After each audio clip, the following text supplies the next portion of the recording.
I know you were about to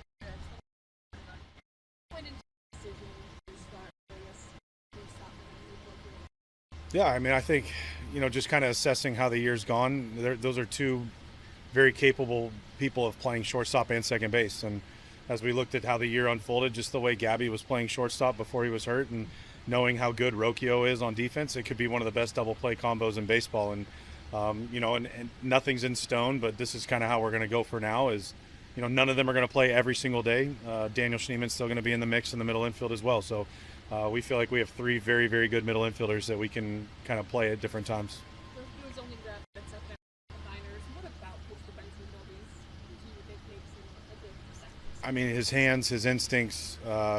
Even up until a few years ago, everyone was playing in the shift. So there's times where he was on that side of second base playing shortstop. There's, to me, there's definitely some techniques that are, he'll get cleaned up, but he's so good and his hands are amazing, and he's excited. I mean, I think, he was open to it and understands why, and he's still going to play some shortstop, and nothing is in stone.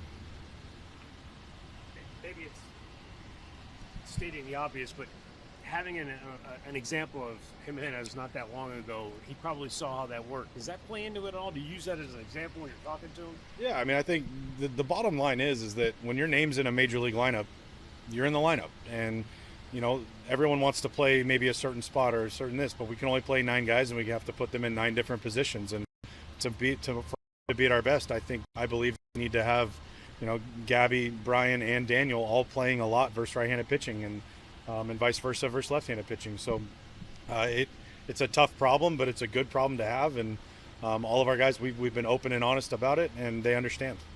How much of an asset is it for you as a manager to have that defensive versatility? It's everything, especially with the way we need to match up. We need to look for the best positions to put our guys in to succeed. And now that we have 3 guys that can play anywhere on the infield, it's a really good thing. I know, by the way, Angel Martinez can come in and play second base at any time too. So the versatility is what makes us at our best. What are adjustments and maybe things you're more conscious of when you have to play 2 in a day? Obviously, the bullpen is number one. You have to.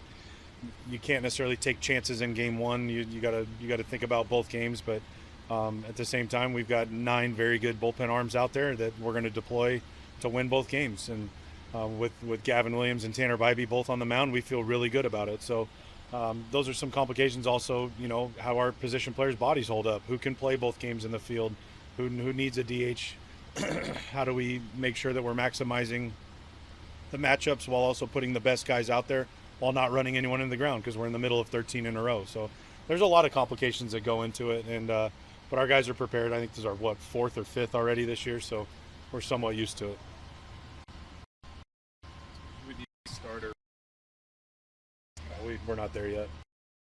We got some games to see where we're going into Wednesday.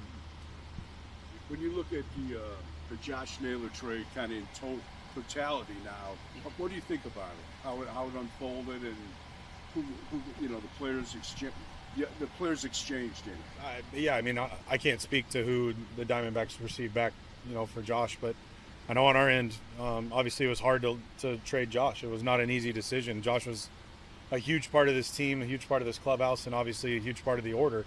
And you can't replace that. You can't replace what Josh Naylor brought to our lineup.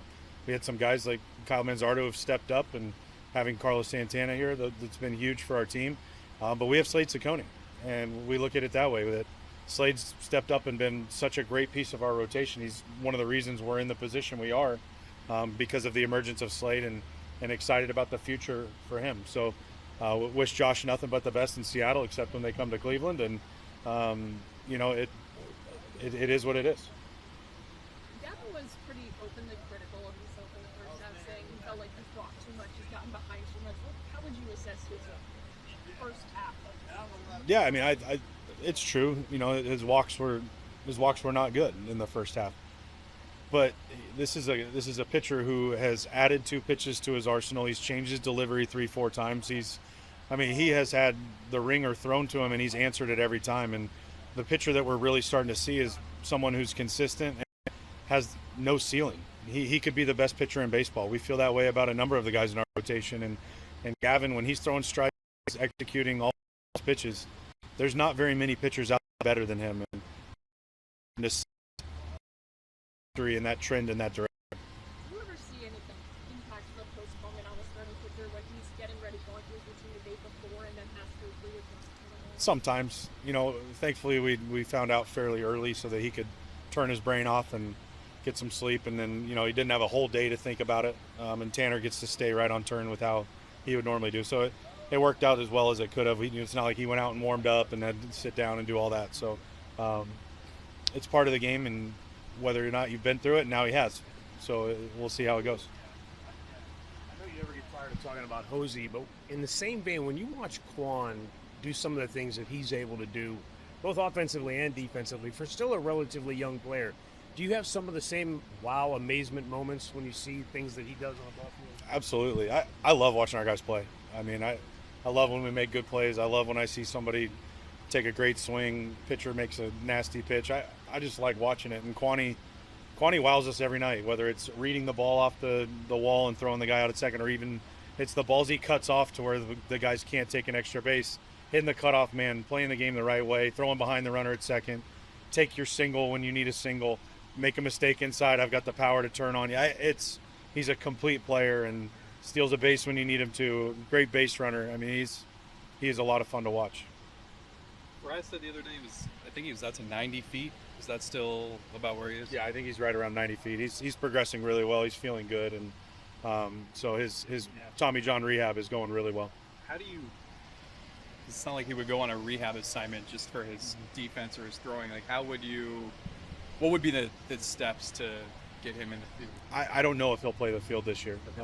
The number one goal with David's rehab is to be ready to catch next year, and if he and the medical staff feel like we get to a point at any time between now and then, maybe he can play some first base. But like I've told David, I said the number one thing is you complete your rehab to get back to being 100% ready to catch for the rest of your career.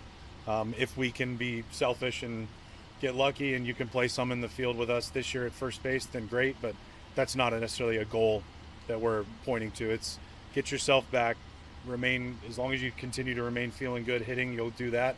But your Tommy John rehab is number one priority. Santana traditionally has been a good second half player. What have you seen from him? He seems to be just a little bit of pressing a little bit. I think obviously this time of year creates different emotions for everybody, and Carlos has been around and understands.